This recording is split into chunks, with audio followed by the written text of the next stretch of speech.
BF Day proudly presents Mr. M's Math Games and Math Breakthroughs. Hello everybody, and welcome to episode 11 of Mr. M's Math Games and Math Breakthroughs.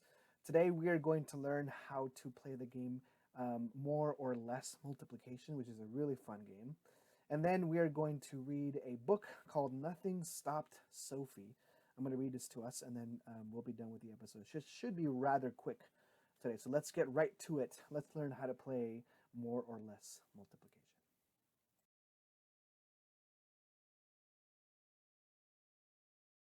All right, so in order to play this game, you're going to need the PowerPoint. So make sure that you download the PowerPoint. So I'm actually going to start sharing my screen here so that you can see it. And let me go to screen one. Let's go to share here. All right. So you need 3 dice for this game. You need 2 6-sided dice. So I have one here already. I'm going to click this one again. So now I have 2, you can see here. And then I need a dice that's numbered 4 through 9. And I can't really do that perfectly with a dice. There isn't a dice that's 4 through 9 that's on Google. And so what I'm going to do is I'm going to go to random number generator. So you just type that into Google, and you're going to go to minimum is going to be 4. The maximum is going to be 9. So then now you're going to get a excuse me, a random number between 4 and 9. So now I have my 3 dice. Now I'm going to pull up the PowerPoint here, and you can see here I have more or less multiplication. I'm actually going to move myself over here to this side. So on each slide, you're going to play this game 3 rounds. There is the more, there is less, and then there's more. So we're going to start off here with more. And this one, I'm going to play Mr. M versus Mr. Maldonado. So I'm going to play against myself. Your challenge will be to see if you can find somebody to play with this at your house or at your at home. A parent, a family member, a friend, somebody that you can play this game with would be fantastic. So I'm going to roll the 3 dice. So let me open up my browser here. I'm going to make it a little bit smaller so that's not super big. Make it a little bit smaller here. All right. So dice roller, I'm going to roll the dice. I got a 5 and a 5. Look at that. Okay, so I'm going to write here 5 and a comma 5. And let's see my numbers 4 through 9. I'm going to generate here.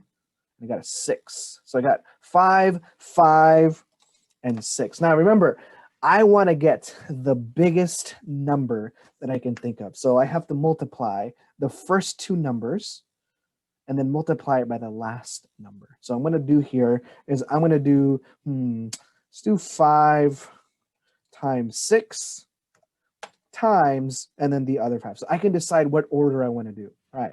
So 5 times 6, I do that first since it's in the parentheses. So 5 times 6 is 30.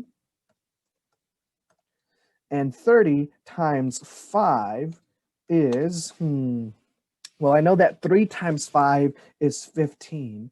And because there's a 0 to make it 30, I put a 0 at the end and make it 10 times bigger. So I have 150. Now, I can decide to roll one more time and make my number even bigger. So I can decide, if I'm not happy with my total, I can choose to roll the 1 through 6 dice one more time and write the number in the box beside here, right here. So I'm going to make it bigger because I think Mr. Maldonado is probably going to get a bigger number than me. So I'm going to do 150 times, let's see here, I'm going to do a dice roller here. I'm just going to look at this left one. Okay, I'm just going to look at the left one and roll. I got a 3. So 150 times 3 equals, and if you don't know the answer to this question, you can use your calculator in your computer. I'm going to show you where that is really quickly.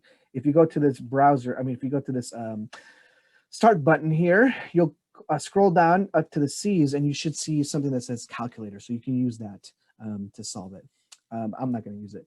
I know that 15 times 3, 15 plus 15 plus 15, 15 plus 15 is 30, and 30 plus 15 is 45. So 15 times 3 is 45, but because it's 150, it's 10 times bigger, and so I put a 0 there, And so my final score for this round is 450. So Mr. M has 450. So let's see if Mr. Maldonado can do better than that. All right. So let's see. All right, I'm Mr. Maldonado. I'm going to be serious, and I'm going to see if I can beat 450. So I'm going to get my two rolls here. I got a 3 and a 4. So I'm going to write here 3, comma 4. And let's see what I get with the 4 and a 9. Got a 7. All right, so I got 7. So I'm going to think, what two numbers do I want to multiply here?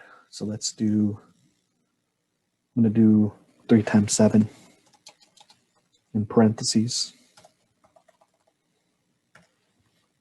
times 4. And I know that 3 times 7 is 21. 21 times 4 is, this was a little tricky. 20 times 4 is 80. And 1 times 4 is 4. So 80 plus 4 is 84. Now that's nowhere near what Mr. M got. He got 450. So I definitely want to multiply 84. So 84 times something. So let's see what I got here. I'm going to do my dice roll. I'm going to look at the left one. Let's roll. And I got a 3. 84 times 3 equals, let's see, 80 times 3 would be 240 plus 4 times 3, which is 12, which would be 240 plus 12 would be 252. And it looks like Mr. M won. I told you that I would win, Mr. Maldonado, with your deep voice. What a fool. So the winner for this round would be Mr. M, which is me, and I am the winner. So you would circle it, and I won round 1. So then you would play the second round. So let's do that now. Round 2. All right, Mr. M, you think you're gonna beat me? We'll see. See about that. Well, we'll see, Mr. Maldonado. I think I could definitely beat you. So I beat you once already. So let's do it. One thing to remember for this one is that we're not doing more anymore. We're actually doing less. So we're trying to get a number that's the least number. So I want to get a smaller number than Mr. Maldonado, and Mr. Maldonado wants to get a smaller number than me.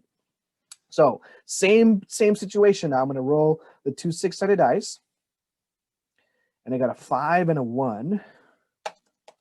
5 plus and a 1, and I got random number generator. Let's generate. I got a 9. Ooh. Okay, so let's see here. What do I want to do? Anything, no matter what I choose, because it's 5 times 9 times 1, which is just 5 times 9. So let's just do that. Let's just do 5 times 9 in the parentheses times 1. And 5 times 9 I know is 45. And 45 times 1 is 45. So that's my score. But that's good, actually. That's good. I just realized. Remember that I'm trying to get a number that's small. So let's you know what? I'm gonna keep it at 45. I'm not even gonna divide it. So you can decide to either multiply or divide it by another number, but I'm gonna keep it at 45. I don't think Mr. Maldonado can get a number that's less than 45. Yeah, well, we're gonna see. So let's see. I'm gonna. It's my turn now. So see what numbers I get. I got a 2 and a 6, and my last number is gonna be a 7. So that's not very good. It's not very good because those are big numbers. So let's see here. I'm gonna do 7 times 6 times 2. Do you think you know what 7 times 6 is? You got it? Give me a moment to think about that. I'm a better teacher than Mr. M. I asked you questions. He didn't. He's just so selfish. I want to make you do some of the thinking. What's 7 times 6? 42. 42 times 2, just double 42, which is 84. So he has 45. I'm going to divide 84 by a number. So 84 divided by a number. I'm just going to copy this one over here. And let's see. I'm going to roll the dice. I'm going to divide it by, I'm going to look at this, the number on the left. 84 divided by 4. Now let's see here, 84 divided by 4. I'm going to get my calculator out. I have no shame. 84 divided by 4 equals 21. And just like that, it's tied, Mr. M. I'm the winner this time. My number is smaller than yours. And so, Mr. Maldonado is the winner. Man, all right. So we got to have a tiebreaker. So the last one, we go back to more. We both want to get the bigger number than the other person. So let's begin here. I'm going to write my name here, Mr. M. And this is going to be Mr. Maldonado. All right, so let's see here. Last round, I want to get a bigger number. So I want to get some big dice rolls. So let's see here. I got a 2 and a 4. Not the best, but something. And my 4 through 6 number is going to be 5. All right, so I got 5 here. Let's see here. I'm going to do, let's do 2 times 4 times 5. And 2 times 4 is 8. 8 times 5 is 40. And so 40 is that. I definitely want to get a bigger number than that. So I'm going to multiply by a 6-sided dice. I'm going to look at the left one. And I got a 2. 40 times 2 is 80. It's not looking good for Mr. M. Yeah, Mr. M, it's not looking good for you. I think I'm going to beat you. So let's see here. I'm going to roll my 6-sided dice. I got a 2 and a 5. Ooh. And let's see. Random number generator. 7. Ooh. Okay, so I got 2, 5, and 7. So I think already I can tell my numbers are bigger, so I'm going to beat him. So let's see here. I'm going to do, let's see here. Yeah, let's do 2 times 7. 2 times 7 times 5. So I'm going to do times 7 first, which is 14. 14 times 5 is, I know that 10 times 5 is 50, plus 4 times 5, which is 20, which equals 70. And that is not over 80 yet, but I'm going to multiply with unless I get a 1, I think I'm going to win. So let's see here. 70 times, and then a 6-sided dice. I'm going to look at the left one.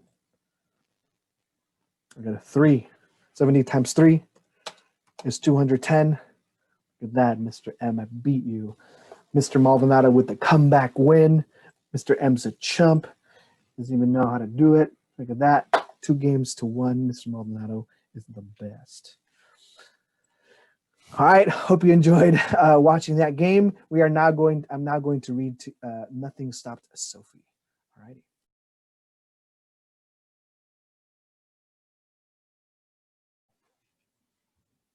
All right, everybody. So I'm going to read Nothing Stopped Sophie, written by Cheryl Bordeaux and illustrated by Barbara McClintock.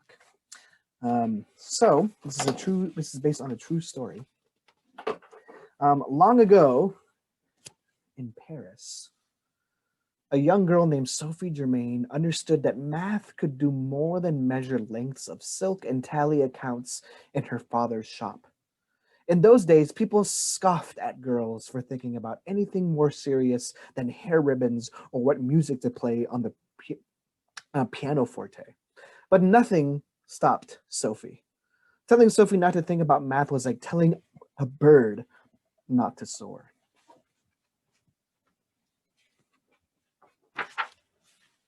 Ideas came to Sophie day and night, and she sneaked out of bed to study math while others slept. Monsieur and Madame Germain worried that being smart would bring their daughter heartbreak and scorn. So they seized Sophie's candles. They stopped lighting fires in her room, and they snatched away her warm dresses, desperate to make her stay tucked into bed. Still, nothing stopped Sophie. One morning, Sophie was found bundled in blankets asleep at her desk next to a pot of ink that had frozen solid. Finally, Sophie's parents let their daughter indulge her mathematical dreams. For a girl to become a mathematician would be impossible anyway.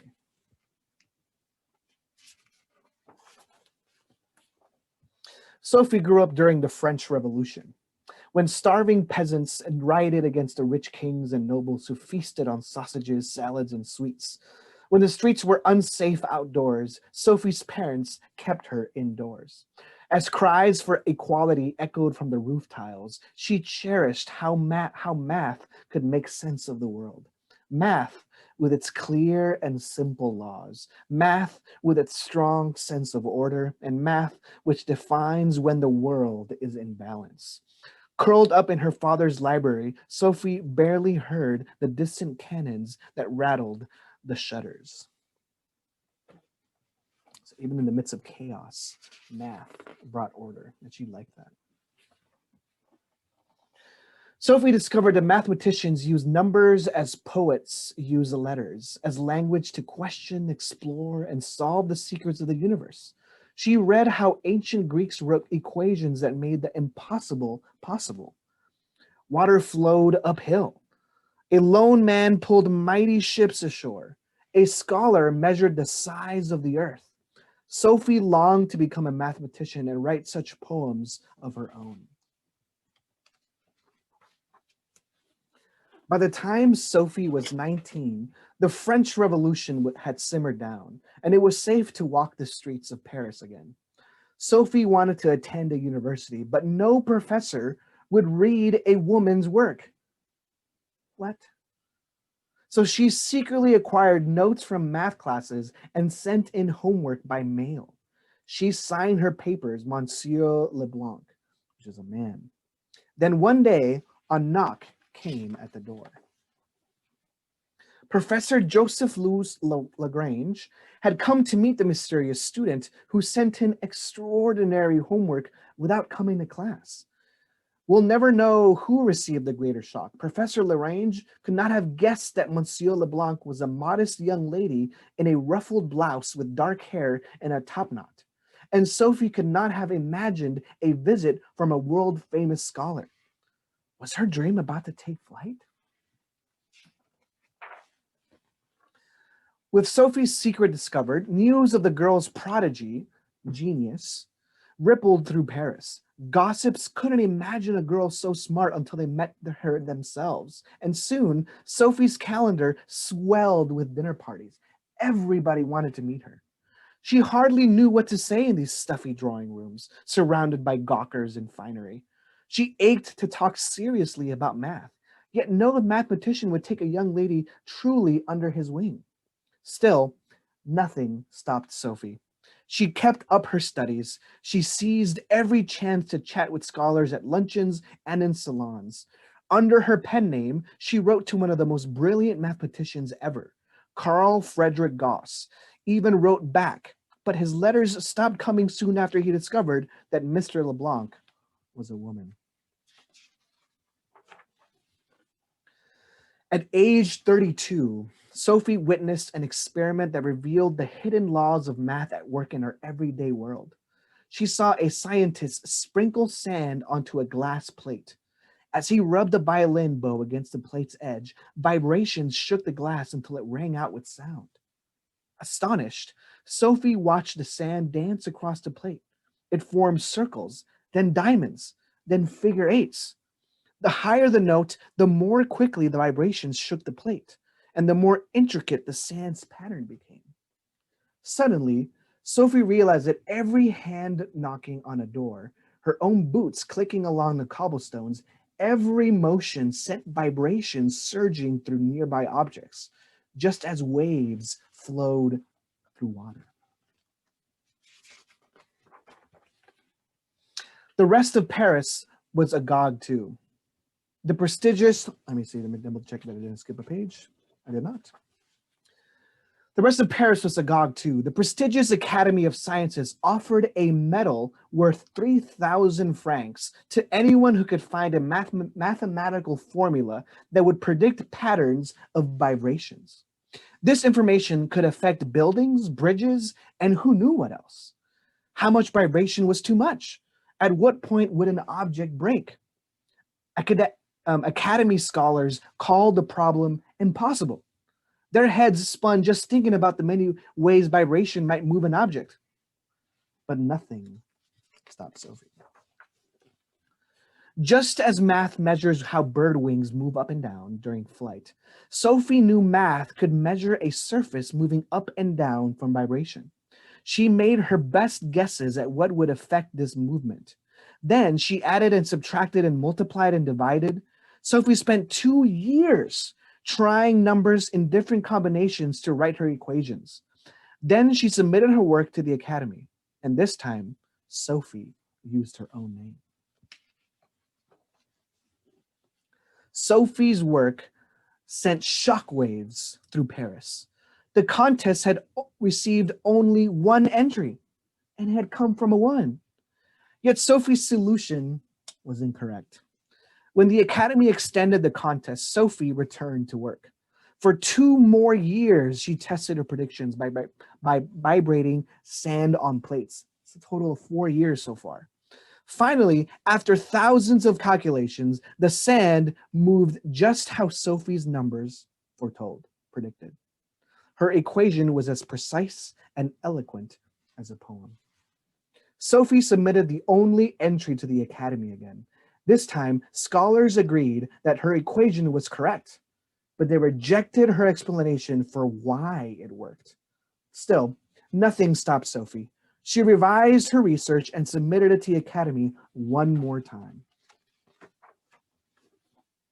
In 1816, Sophie Germain became the first woman to win a grand prize from the Royal Academy of Sciences. After 6 years, she had shaken the Academy enough to shatter its resistance. No one could deny she was a mathematician now. The human spirit, she later reflected, requires more resources inside when outside it has less. After Sophie's work, mathematicians sought even better ways to predict vibration patterns. Eventually, their discoveries made it possible to build the Eiffel Tower in Paris and modern skyscrapers and lengthy bridges all over the world. Sophie is celebrated today because nothing stopped her. Her fearlessness and perseverance have inspired many people. Perhaps she will also inspire you. That is Nothing Stops Sophie. Great book.